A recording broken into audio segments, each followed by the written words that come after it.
Hey everyone, it's always fun to catch Mohammed Hijab when he's just dropped a video and it's a total train wreck. He's basically complaining about Richard Dawkins in this one, as he does a lot.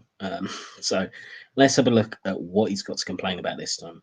Who's negated this purpose, or any kind of purpose relating to a deity, or indeed the existence of any deity at all, is none other than Richard Dawkins, whose arguments have become so laboured and tired and repeated that now I have to say the whole Richard Dawkins effect, as well as the new atheist phenomena, has almost withered away to a state of non-existence. Right. So it's withered away to non-existence, yet you can't stop making videos about him and other people who are associated with new atheism, like Neil deGrasse Tyson. Yeah. And yeah, in terms of Dawkins' arguments being laboured and tired, well, how about trying to refute them like once ever? Because you can't. I mean, you wouldn't have to keep repeating it if you could destroy the arguments. So let's see how you do this time. Despite this being the case, he has come and done an interview with Piers Morgan. Let's take a look at some segments of this interview which are pertinent to the God discussion and come and respond in kind. What happened before, say you go for the Big Bang argument? What was there before? What does nothing look like? Physicists are debating this. I'm not a physicist, but they're debating it.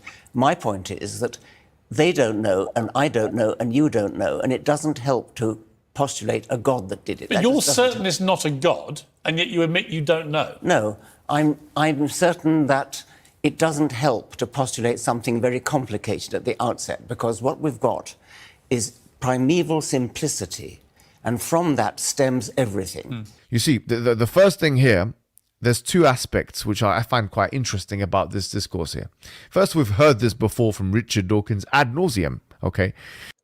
Yeah, ad nauseum, repute him. You know, if you're tired of hearing it, actually give a good argument against what he said. But the second is this presupposition here that whether or not there is a before the Big Bang, that has any bearing or relevance, or it's crucial to the idea of God existing or not. Because, of course, you can make arguments for God's existence which are timeless, in other words, are not restricted to time. Yeah, but so what? He wasn't asked about that. Piers Morgan asked him directly about what's before the beginning of the universe. So, I mean, all these other arguments for Allah are rubbish anyway, whether they're linked to time or not. But the point is, that's not what he was asked. So there was no presupposition there from Richard Dawkins. You just want to expand it out, that's all, to make, garbage points. Which are not, for example, related to a before or an after. This is one aspect which is extremely important because... No, it's not important. It's irrelevant. It may be assumed, especially for those followers of, or those people who have known, Thomas Aquinas' first way, or even Aristotle's argument for the prime mover, that if this done this and then before, and then you have to have a prime mover that kind of moves everything into existence, that this is the only argument for God's existence. You can have arguments. No one's claiming that. But that's not what Dawkins was asked about. Stick to the topic. For God's existence, which don't relate to time in that sense. So that's a very important point. Whether or not there was even a beginning of the Big Bang, or whether or not the universe was eternal. And of course, we don't believe that the universe was eternal. The science, Richard Dawkins doesn't believe in it. I don't think Richard Dawkins necessarily believes that the universe is not eternal. I can't remember what his position on that is. But as he says, he's not a physicist, so any opinion he would give would just be like the rest of us lay people. And to be fair, physicists as well. Nobody knows. Some, Richard Dawkins may believe the universe is eternal. We may not do. Most, I would say, maybe scientists today don't believe in that. Well, again, I'm not sure that's true either. There are lots of different models. Some scientists certainly do think that the universe is eternal in one form or another. And some do believe that maybe there was a beginning to it. But, it's irrelevant. The point is that we don't know up to a certain point backwards, so it's just a matter of speculation.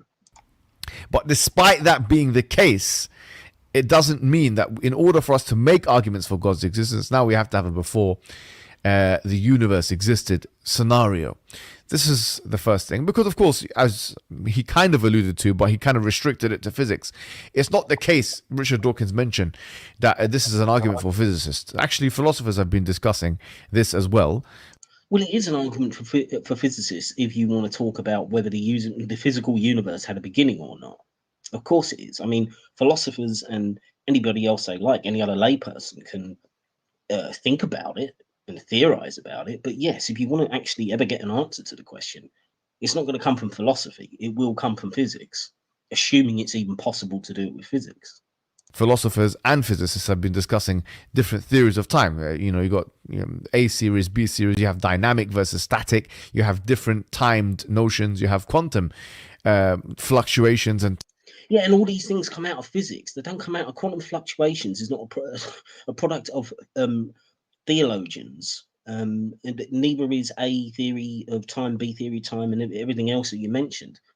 These have all come out of physics, not philosophy. Times relating to the quantum physics. So what is time in the first place? I mean, time is speed over distance. And oh, well done. I think it's the first time I've ever heard you get something right in science. Speed over distance from a physics perspective is really just movement, and which is why, as I say, it lends itself to some arguments for God's existence. So that's the first thing. It doesn't need to. No, it doesn't lend itself to some, I mean, all the arguments around, prime movers and all that, they're all garbage anyway. But yeah, let's carry on. Although it can do, doesn't need to be a prominent feature of the discourse in order for any kind of argument for God's existence to be made. Yeah, you've said that like 3-4 times now, that it doesn't have to be a time-based argument for God. So what? We're like a third of the way through your video, and you haven't even addressed anything that Dawkins is talking about in that little clip. However, did you notice that Richard Dawkins, when he was discussing with Piers Morgan, he says, I don't know and you don't know. How do you know that he doesn't know if you don't know? I mean, because nobody knows. If you could demonstrate with knowledge that a God exists, if you could make an actual case with evidence, then we could say we know something. The point is, no one has. So yes, he can make that claim about Piers Morgan, because that's the point. Nobody truly knows. This doesn't make sense to me. Yeah, because you're thick. And he does this all the time. If you're an ignorant person, if you're ignorant of something, then how... Well, now we're on your home territory, so yeah, let's see what you can say about that. How do you know that someone else's ignorance is identical to your ignorance if you're ignorant? It's this kind of having your cake and eating it both, having your epistemological cake and eating it as well at the same. What the fuck are you talking about? Seriously, this is just turning into a ramble, which is, quite funny, really, and it gets a lot worse. Same time, how can you have both? If you're ignorant, then don't be an arrogant, ignorant person, because if... Well, yeah, I mean, that really could apply to you, considering you're ignorant on just about everything, but he's not being arrogant. It's not arrogant to say, this question nobody knows the answer to, and therefore I can say, if you ask me, or you say to me, as Piers Morgan said to Dawkins, well, you don't know for sure, and it's like, yeah, I don't know for sure, and neither do you. That's a perfectly reasonable statement to make. There's no arrogance there at all. If you're an agnostic, which of course you call yourself an atheist, I mean, Richard Dawkins calls himself an atheist. He's been categorized as a strident atheist. Yes, by dickheads like you who can't take criticism of your religion. Someone who flagrantly talks about the non-existence of God, but in reality, isn't that... Yeah, how dare he? I mean, that makes him strident. The fact that he would come out and publicly disavow you with all your bullshit. Agnostic.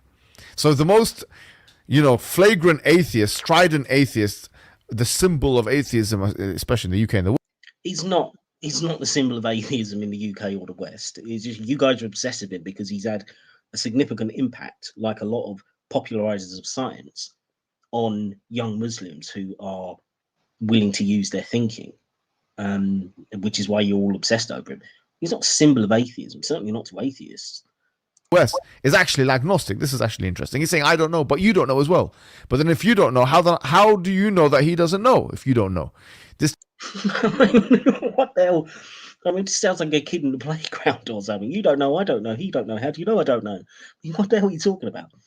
I mean, the point is, though, I mean, you said Dawkins is an agnostic. Well, I mean, from a philosophical point of view, we're all agnostics in that, yeah, if you take it purely philosophically, you can't ever know anything 100%, could be brain in a jar kind of thing, or but that doesn't make him not an atheist.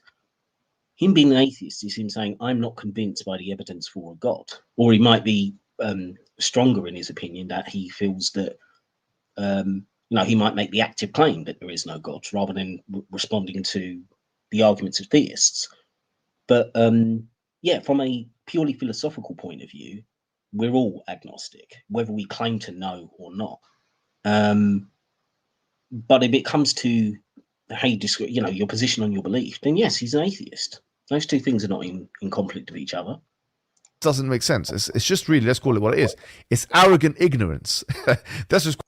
No, it's not arrogance. And to be honest, it's not kind of ignorance in the way that you're talking about. I mean, it's not ignorance as if, you're going to define that in terms of there's information out there and you just happen to be ignorant of it. It's basically no one has this information available. So yes, you could say in one definition, it's ignorance in the way that we're all ignorant. But in another way, it's not ignorance. It's saying, look, there isn't the information available to be able to make a determination. So in that sense, it's not ignorance. For you, what you are, Richard Dawkins, you're an arrogant man because you're postulating. Because he dares to criticize your religion and you shit the bed over it. What other people do or do not know, but also you're an ignorant man because agnosticism is basically ignorance. That's all it is. No, it's not. Agnosticism is saying that you are not persuaded either way on a particular issue, and obviously agnosticism is associated heavily with religious claims. So it's saying either you're not convinced one way or another that God exists or not. That's not synonymous with being ignorant. When you're saying I don't know, you're saying I am ignorant. So you're. No, you might be saying you're undecided. I mean, you could also be ignorant, but you might be undecided. You might have looked at all the evidence available on a particular proposition and say, I'm not persuaded, it's not strong enough to persuade me one way or another.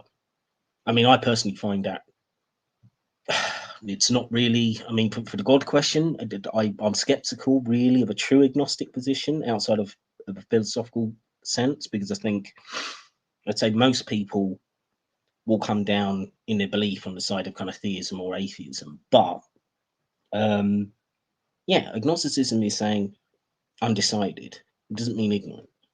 Combining the worst of the two vices to. What vices are you talking about? I mean, again, you just throw in words. It's like you lose your way half through your own sentence. You didn't know what the fuck you're saying. Together. So just to summarize this point, arguments for God's existence don't require a time condition. Oh my God, how many times are you going to say that stupid, irrelevant point? Dawkins wasn't asked about that, so why do you keep bringing it up? You can make arguments for God's existence without time being a factor. And in fact, he's going to make an argument for God's existence, or he's going to allude to one, which we should watch now, actually. But before we do so, the second thing is, which I want to summarize, is that you can't say you don't know and I don't know and you don't know, or you don't know and I don't know, because if you don't know what other people know. So I mean, this is sound like a comedy sketch now. I don't know, you don't know, he don't know, we don't know. I mean, do you even know what you meant by all that fucking garbage? Don't try and combine arrogance and ignorance in this manner, because you'll make a comical fool out of yourself. Well, you would know all about that. I mean, that is one thing you are definitely superior to Dawkins at, being an arrogant, ignorant fool. But I don't think you've got any other lessons to teach him. Let's take a look at the second. Let's take a look at the second video. We are a tiny, tiny dot in the universe, right? Exactly. We are tiny. So you don't know what else is out there, really, other than what scientists have already established? No, I think it's highly likely that there are other beings out there which are much cleverer than we are. Superhuman, not supernatural, but superhuman. And I would love to meet them. Okay, you see, I mean, if you watch this carefully, I thought this was actually a very good strategy from Richard Dawkins. And this. What, answering a question truthfully? Yeah, I mean, you should really try it and follow that lesson. This is from someone who's written a book about him and the New Atheist. I've written a book called The Scientific Delusions of the New Atheist, which is free of charge. You can get it from PDF from the Sapiens Institute. Yeah, I wonder why it's free of charge and available as a PDF. I mean, that's not a book. That's just your demented scribblings that you've got on some shitty website. Okay, that's not a book, my friend. And there's a reason that no one wants to buy it, let alone read it, because it's garbage. So someone who's read all of his works, practically. But and I've seen his strategy and his. Yeah, you've read all of his books. Does anyone on this planet think that Dawkins has read your book, or in fact anybody else has read your book? Yeah, I wonder why that is. Debates. I have seen and known this is a good strategy from Richard Dawkins. I have to give him credit, because Piers Morgan asked him a question which related although not explicitly to the fine-tuning of the universe. No, it didn't. It didn't relate explicitly, implicitly, or any other kind of cicity. He said to him, you know, the universe is vast, you don't know what else is out there. So if anything, I would say the implication of that is you don't know either on a philosophical level, you know, we might come across some information that demonstrates God, or maybe we might even bump into God. That's what it's saying. It's got fuck all to do with fine tuning. And if you paid attention to the video, you'd realize that. Richard Dawkins, as well as Christopher Hitchens and many of the new atheists, are fully aware of the difficulty of the task of responding to this argument. It's on the No, they're not. I mean, it's debunked 1,000 times. It's conceptually weak. It's full of flaws, the argument, and it's been defeated over and over again. the record. In fact, Richard Dawkins himself in the book The God Delusion refers to it as the Goldilocks zone. He refers to it that himself. He agrees to the fine-tuning. He can't deny it. And then he has something called the anthropic principle. No, he agrees to the principle of what it's saying, that we life is finely balanced in terms of it can only exist, at least our form of life can only exist within a kind of narrow frame of universal constants, which, funnily enough, since we've got life in this universe, yes, they have those constants. So he understands those narrow ranges. It doesn't mean that he agrees that's a good argument for a god. And then it's different. You got the weak and the strong. He doesn't go into this. Instead, he just Yeah, what do you mean anthropic principle and then the weak and the strong? I mean, what are you talking about? It's such gibberish. I mean, the anthropic principle doesn't have a weak or a strong form. Or are you like half diving into another topic there or something? No, the anthropic principle is just that it's the argument that says, well, if you're able to look back and observe the universe as a living organism, then by necessity, the constants have to be there for you to exist as a living organism to observe the universe. I mean, I don't think it's not really an argument I particularly like or find particularly useful, but that's the nature of it. So yeah, I'm not even sure why you bring this up. diverts the entire discussion. I find it quite intelligent strategically. Piers How's he diverting the discussion? You think he's diverted the discussion because you've invented a question that Piers Morgan's asked rather than actually listening to the one that he asked. He answered the question that was asked. There was no diverting. If anything, you're diverting it to a question you want to ask. Morgan didn't follow this because obviously he's not in tune with these kind of things. He's a journalist. You can't hold him to account too much. Hold him to account for what? For asking the questions which Dawkins then answered.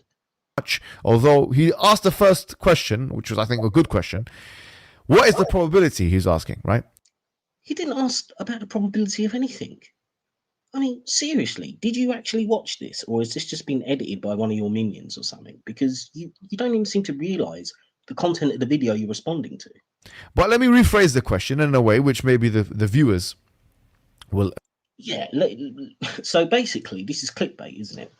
You've used Richard Dawkins' video, his conversation with Piers Morgan, because you think it's going to get you views, but you're not actually going to address the content of what's said. You're just going to use it as a backdrop to ask some other bullshit. Will understand. Okay. I mean, look, people can accuse me of, using your name to get hits or whatever. And yeah, I mean, I get more views when I put your name in, but I address what you're actually saying. I don't just invent shit that wasn't in the original video. Number one, whether or not they're humans or superhumans, because he started talking about superhumans, Richard Dawkins. Whether or not there's humans or superhumans or life, or animal life or human life, whatever life form there is, my question is as follows. You have a universe, correct? No one's going to say no. Yes, you have a universe. Yes? Okay, yeah, we have a universe. Oh, well done. That was worth shouting about. Is he going to deny? Is Richard Dawkins going to deny? No, he's not. Is Christopher, is he going to deny? No. We have a universe. Yes. We have life in the universe. Yes. Whether it's human life or superhuman life or animal life. Okay, fine. There are laws in the universe which are consistent, which allow continually for life to exist in the universe. Well, I wouldn't necessarily say continually. I mean, yes, in terms of potentially if you put all the right ingredients together in terms of chemistry and you've got the right breakdown of kind of material that makes up a solar system, and you can form planets and everything like that, then yes, potentially you could then therefore have more life. But I mean, say continuously, no, or continually. I mean, we live on a very fragile state of existence in terms of this planet, one asteroid, and we're gone. So yeah, you poorly phrased that. Say that again. Just say it again. There are laws in the universe which consistently allow for human or any kind of life to exist in the universe. Well, that's even worse now. You said for human, because humans have got it even more fragile. So yes, okay, the universal constants do allow for the theoretically for life to come about, but you know, it's still an incredibly harsh environment, which is why I think it was another one of these reasons why I think the fine-tune argument is bullshit, because even with the fine-tuning, this couldn't be a more hostile environment in terms of life surviving, which is why so far it's just us. That's how hostile the universe is. Is that a fact? Yes, it is a fact. Whether you want to have a nominalist or a conceptualist view of laws, I'm not talking about a substance, but the conditions of the universe are such that it allows, yes, it allows the continued existence for some time of or for some period of time of life. I mean, fucking hell, you really do take a long time to make a point, don't you? I mean, this question must have run for 2 minutes now for you to just essentially say what? The universe exists and life exists and there are laws. Look at that. That took me, what, 4 seconds to say? What is the explanation of this? That's my question, Richard Dawkins. He's going to say, I don't know, and you don't know, and we don't know. No, I'm going to say that's not an answer. That is you. No, it is an answer. It's just an answer you don't like because you're a person who pretends that you know. So when someone is honest enough to say, yeah, we don't know exactly why or how these laws came about, they just seem to be there. That's an honest answer. You know, honesty is something you seem to be afraid of. Purporting that I don't know anything. You don't know anything. I mean, that's the point. I mean, you particularly as an individual know fuck all about anything, but in general, claims about God are assertions which cannot be backed up. The question is, what is the best explanation for this? In my view, probably just it's a brute fact. I think it's just the nature of things.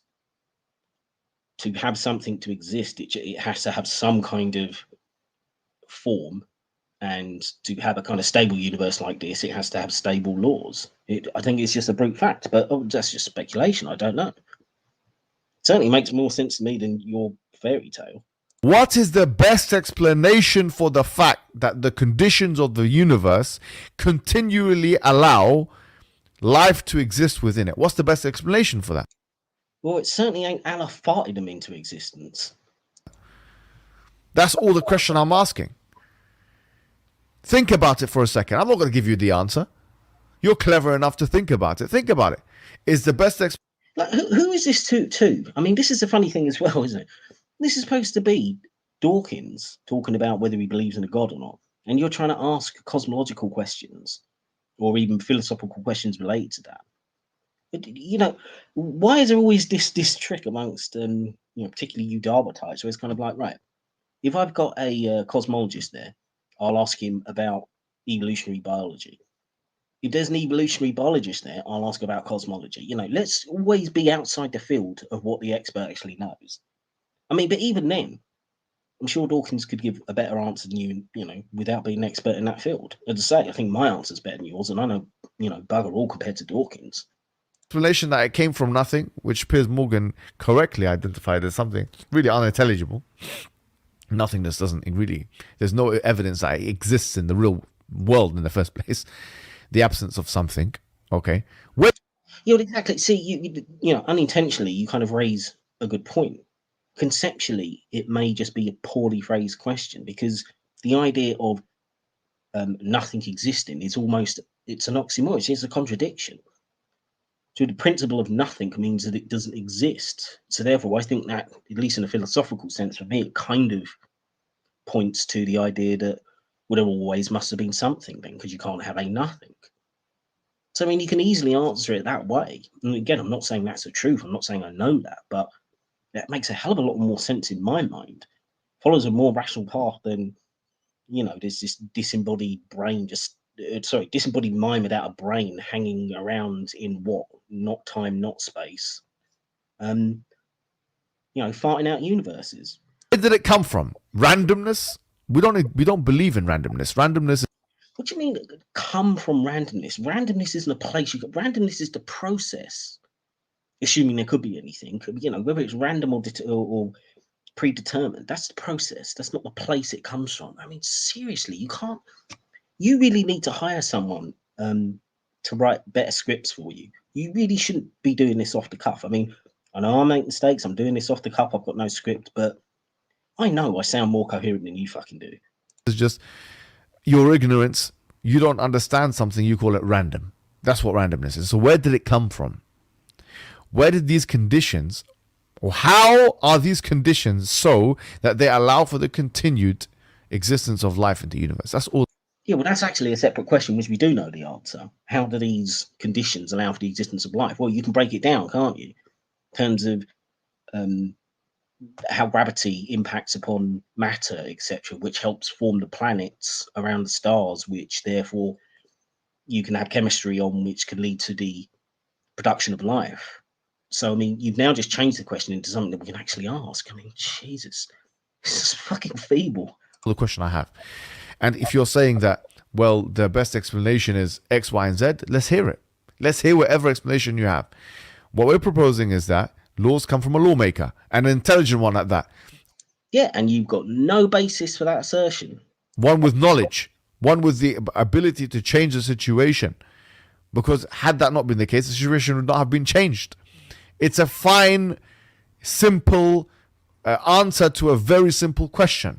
No, it's a simpleton explanation which doesn't actually explain or answer anything. It's basically just magic. And we don't have time to watch the video, but I will mention something interesting. He, in the same interview, he was mentioning, in the sick bed, if you were dead or if you were going to die, and you were being... Richard Dawkins fascinatingly admitted, he fascinatingly admitted that it would be much harder for him than for a religious person. And that's interesting. I'm not saying... What would be much harder for him than a religious person? You see, you can't even form a fucking coherent sentence. Now, the bit that he's referring to in the video, because I did go back and watch, as soon as he quotes something which he's not going to play, you know he's misunderstood it or he's lying about it. The bit in the video he's talking about is Piers Morgan asked him about grief. If you don't have this comfort, this idea that you can see your loved ones in the afterlife, does that make it harder to grieve as an atheist? And when he says, do you think grief is more difficult as a non-believer, or is it easier for a believer to deal with grief? Dawkins says no. So he didn't, whatever you think he's admitted to, he didn't. He basically just acknowledged that grief is difficult for everyone. Yes, you may get some kind of comfort as a believer, imagining that you're going to see them in the afterlife. But so what do you think he's admitted? Again, you don't fucking watch the videos, or you do, but you just can't take in the information. It's just like listening to a child. Therefore, God exists. No one's saying therefore God exists, but existentially, this is interesting. Why would someone choose this way of life when, number one, it doesn't answer for, it has no... Right, you don't choose it. If you're not persuaded by the arguments for a God, then by default, basically, you're an atheist. Explanatory scope. Atheism doesn't explain the complexity of the universe, the fact that the conditions of the universe allow life to exist within it continually, nor does it explain the purpose of life.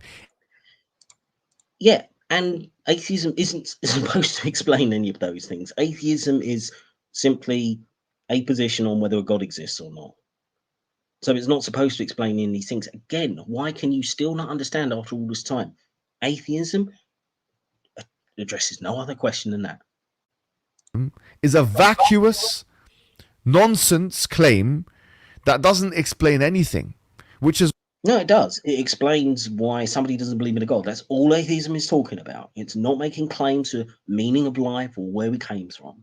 Completely separate fields, you fucking moron. That's why Richard Dawkins himself, although he calls himself an atheist, and people call him that, is not actually an atheist. He's an agnostic, which means really he's an ignorant person. I mean, seriously, is there an echo? I mean, you just basically repeating yourself from the start. I mean, this is 13 minutes. I actually thought I was going to get through this quicker, this video. It's like 13 minutes, I think. And I didn't realise how much he repeats himself. I mean, there's almost no content. I mean, if this isn't a clickbait video, you're just using his name to get some hits on this video because there's zero content here. So why are people so fascinated and had been so fascinated in this country, for example, of following an ignoramus with his... Well, you should ask your 700,000 subscribers, I would say. But, I mean, it's kind of ironic, isn't it? You started this video off saying that atheism is withering on the vine and, it's almost non-existent. And now you're asking the complete opposite question. You say, why are so many people fascinated with Dawkins or new atheism? I mean, contradiction much? His own self-admission. I say that it's best for us not to follow this tract and in fact to follow something else, the Quran, which is... Oh, wow. I mean, is anybody in the audience shocked that was his answer? You're going to suggest people follow the Quran? I mean, genuinely didn't see that one coming. The book we were talking in the beginning about the Quran asks the following question. أَفَحَسِبْتُمْ أَنَّمَا خَلَقْنَاكُمْ عَبَثًا وَأَنَّكُمْ إِلَيْنَا لَا تُرْجَعُونَ. Oh, God, sorry, this is a side thing, but I hate when he drops in all this unnecessary Arabic. It doesn't make you look clever, and it doesn't make you look like a more pious Muslim. It just makes you look like an idiot. This is a question. Do you believe that you were created aimlessly and that you will not be returned to us? That's a fucking stupid question, isn't it? I mean, first of all, it assumes that we're created, which I think we are, outside of our parents, obviously. But, what's aimlessness got to do with it? You can find perfectly good meaning in your own life without having a creator. Is that really your presupposition? Do you believe that? أحسب الإنسان أن يترك سدى? Does the individual believe that he's going to be left aimless? No, absolutely not. I mean, I think it's as a former theist, it's quite freeing when you're released from these beliefs because then you're in charge of your own life in a way that you're not when you are, spending your life banging your head on the floor 5 times a day. Think about those questions. Wassalamu alaikum wa rahmatullahi wa barakatuh. Yeah, think about those questions. Thought about them. They were all fucking stupid, as was this whole video. I mean, just another train wreck from Mohammed Hijab here. I mean, he really needs to get somebody on his staff, okay? Like maybe a school kid that's just passed his or her GCSEs in biology and physics and chemistry, and get him as a consultant on the show, because I think a 16-year-old would have more knowledge, more information about basic science than you do. I mean, it's pitiful, but kind of humorous. So, anyways, I thought I'd do one on Mohammed Hijab because the last video was kind of more serious and in depth. And if you want a clown to get unintentional humor from, Mohammed Hijab's your man. Anyway, I'll see you in the next vid, which should be Sunday. Take care.